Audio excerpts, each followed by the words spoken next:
Morning, children. How are you? I hope you are all doing well. So, again, virtually, I'm in front of you with one more new lesson. Okay. So, children, our new lesson is current electricity. Today, I'm going to deal the first part of this lesson. Carefully, you listen, be attentive, and be sincere in completing the assignments, children. Don't neglect your studies, ma. So, probably the eighth wonder of our modern civilized world is electricity.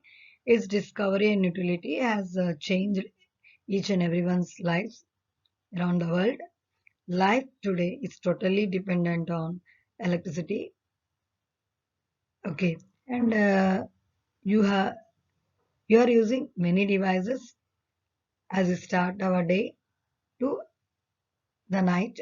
The list is never ending, and electricity is one of the form of energy than other forms of energy. It has its own advantages, like it is clean because it cannot produce a smell or a smoke. Also, it is flexibility and it has an efficiency. Not only that, transmission of electricity from one place to other place also can be done. Hope you have understood all this. So actually, just listen how this discovery of electricity has been taken place. So around 600 BC, the attractive property of amber, that means here the amber is a transparent fossil resin, which was known that time. Here, Thales of Miletus, one of the seven wise men of ancient Greece, is said to have observed the attraction of amber when previously rubbed with a bits of straw. Okay, the word electricity has been derived from the Greek word electron, which means amber. So later on, a little progress was made in the field until 16th century. Sir William Gilbert found that other substances besides amber could also be electrified. Like that, what he has given glass rod when rubbed with silk. About this, we have studied in our 8th standard. Charles Francois du Fay of France found that there are two kinds of electricity. Okay, remember up to here about him.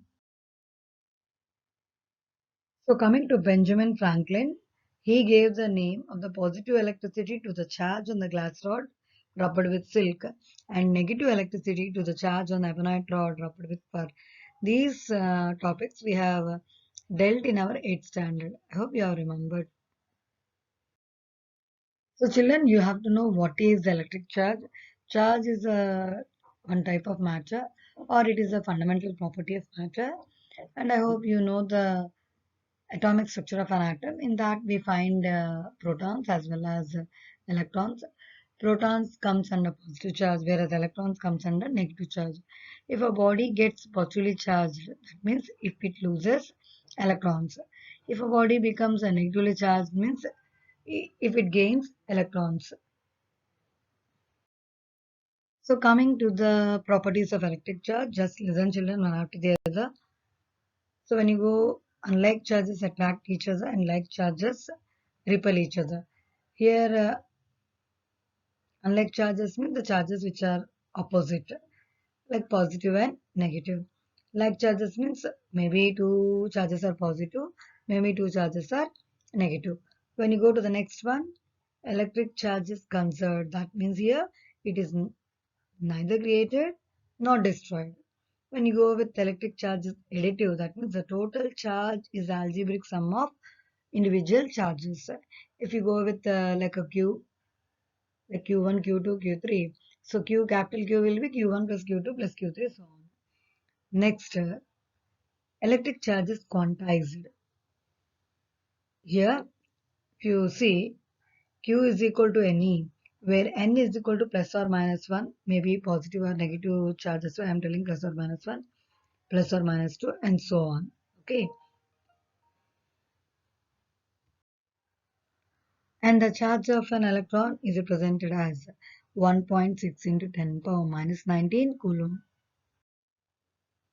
Here the SI unit of electric charge is coulomb, and you have to remember in 1 coulomb of charge how many electrons are there. Okay, that is 6.25 into 10 power 18 electrons are there. These all points you have to remember because I have to use the unit for coulomb in the later part of our lesson. Now the substances are classified depending upon their motion of charges. So that is in the form of conductors and insulators. So substances through which charges can easily pass are known as conductors. So the examples like metals, solutions of salts, where you have a known in 10th standard like NaCl solution. Okay, and sometimes ionized gases also. When you go with solid conductors, they have a more number of free electrons. So that is the reason all the metals are a good conductors of electricity. This is all we have learned in our 8th standard. Okay. Now when you come to the insulators, substances through which charges cannot pass are called insulators. Glass, porcelain, pure water, and all gases are insulators. And we can call these insulators as dielectrics also. So now this electricity is classified into two categories. One is electrostatics or static electricity. So what is static electricity? The branch of electricity that deals with the study of charges. That means electrons which are at rest. Rest means astatic. This you're going to learn in your 11th or 12th standard. Okay. Next, when you come to the current electricity, when charges are in motion, they constitute what is called an electric current, or simply the current whatever we use in our day-to-day life language, current. Okay, current electricity deals with the fundamental concepts and the physical effects of electric current. Okay, this is what we are going to discuss in our lesson, current electricity.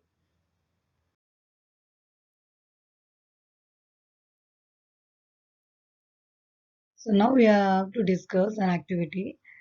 What is that is, take a bulb, battery, a switch and a few insulated copper wires. Connect ends of copper wires to the terminals of battery through the bulb and switch. Now switch on the circuit and observe the bulb. Actually what we'll observe here, here the bulb glows. What we have learned in our lower classes is similar to your simple electric circuit. Hope you have remembered. Now when you go to situation 2, remove the battery from the circuit and connect the remaining components to make a complete circuit. Again, switch on the circuit and observe the bulb. Here, what we have removed? Battery. Can you tell in this situation too? Can you see the bulb glows?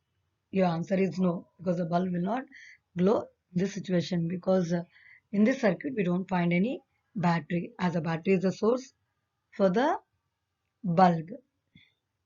So we don't find in situation 2 the bulb glows. So coming to situation 3, replace the copper wires with nylon wires and connect the nylon wires to the terminals of battery through a bulb and a switch. Now switch on the circuit and observe the bulb. Actually in this situation also we don't find the bulb glow. Why? Because here we are not using any conducting wires. Okay. When you go to the observation, out of all the three situations, we have seen the bulb glows only in the situation 1. There in situation 1, the circuit is complete. We have a source, consumer and the connectors. So source is nothing but your battery, consumer is your bulb, connectors are nothing but your conducting wires, that means your copper wires. Okay. So in situation 2, we don't have a source, so we don't find or we don't see the bulb to glow there. In situation 3, instead of a copper wires, it was replaced by nylon wires. As we know that nylon wires are not conductors, so in situation 3, we don't find the bulb to glow. So children, on the whole, we have to understand the activity in such a way. The nature of a substance plays an important role in the transfer of energy from the battery to the bulb. Not only that, The material which transfers the energy from the battery, here the source, to the bulb is called a conductor. And the material which cannot transfer energy from a battery to the bulb is called a non-conductor. So nylon wires are non-conductors, whereas copper wires are conductors.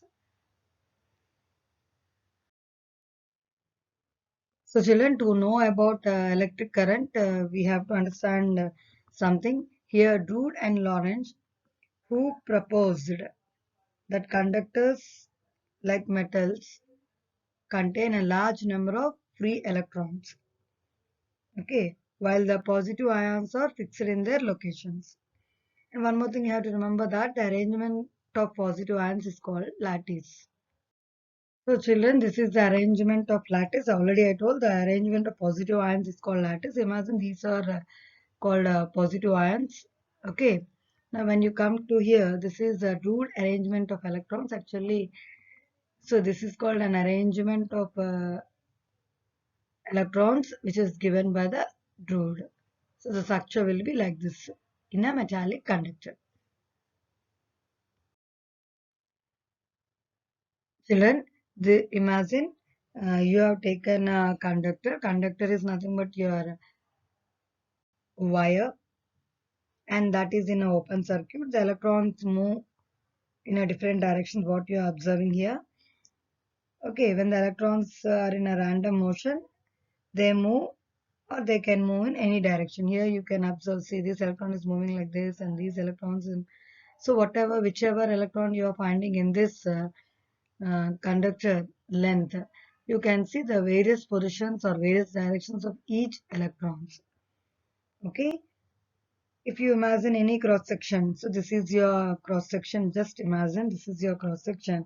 The number of electrons crossing this cross section from left to right in 1 second is equal to that of electrons passing the cross section from right to left in 1 second.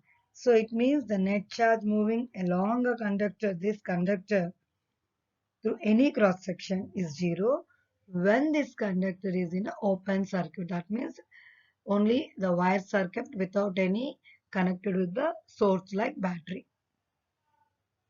So this type of arrangement you'll see in an open circuit. So that is why it is named as a random motion of electrons. If the wires are left like that without any source. So next case is that you have to imagine this wire or a conductor is connected to a battery through a bulb. Then automatically we see that bulb glows because of the energy transfers takes place from a battery to the bulb. So the electrons, these are the electrons already we have discussed in that random motion of electrons in an open circuit. So what happens here, the electrons, these are the electrons which they are responsible for the transfer of energy. Already we have discussed, if the electrons are responsible for the transfer of energy from the battery to the bulb, they must have an ordered motion. So whatever, if you are seeing these electrons, unlike the before slide, here we see that the direction of each electron in one specified direction. Okay, so when the electrons are in ordered motion, so automatically there will be a net charge crossing through any cross section of a conductor. Okay, there we don't, there we have found the net charge is zero. Here we don't find any net charge is zero. This ordered motion of each and every electron in this length of a conductor is nothing but you have called electric current. Okay, so now we define electric current is the ordered motion of charges. We've already discussed what is charge. Okay, so that is, this is the arrangement of ordered motion of electrons when these conductor is connected to an external source. So when you switch on a light or a fan, we see the bulb glows. That means inside the electrons are moving in a specified direction. And this all we find in a fraction of seconds. As you on the switch, we see the light glows or fan is on. Not only these two, any other gadget which works on electric current. So you can remember the definitions in the following ways. Electric current is ordered motion of electric charges. Okay, and in other ways, The rate of flow of electric charge, that is electric current, is the quantity of charge flowing per unit time through any cross section. Or you can define in this way also as the amount of charge crossing any cross section of a conductor in 1 second. So in any one of the definition you can write for electric current. So you have to understand more, children. So children, let us get a mathematical relation for electric current. If Q be the charge crossing any cross section of a conductor in a time interval t, then the amount of charge crossing through that cross section in 1 second is Q by T. That means here electric current is represented by I. Okay, when you go with the mathematical relation, electric current is equal to electric charge by time interval. So I write like this: I is equal to Q by T, or Q is equal to IT. This is the mathematical relation between charge, current and time interval. When you're going to SI unit of electric current, that is ampere, in the honor of a scientist, Mary Andrea Ampere. Now, what is 1 ampere? 1 ampere is a unit per electric current, and we know the unit for charge is coulomb and time is 1 second. So 1 ampere is equal to 1 coulomb by 1 second.